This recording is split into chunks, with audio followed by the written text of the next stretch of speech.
963 হিজরি সন থেকে 963 বাংলা সন বানানো নেই। মানে ইতিহাসের এই বর্ণনাটা খুব ইন্টারেস্টিং।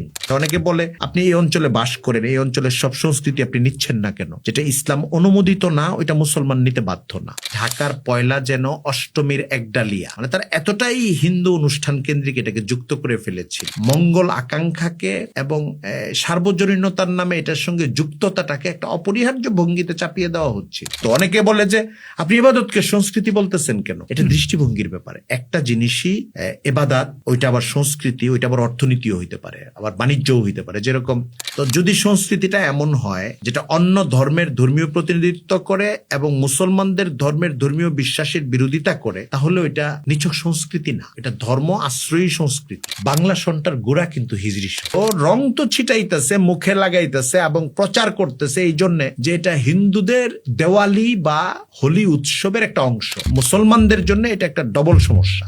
মুসলমানদের বরং এই বাংলা সালের সঙ্গে একটা নৈকট্যই আছে দুই কারণে। এই জন্য আপনি 100 বছর আগে এই পূর্ববঙ্গে অনেক মুসলমানের নাম পাবেন যে নামটা আরবি নাম না, অর্থবোধকও নাই, নামটা একটা বাজে নাম, পচামিয়া।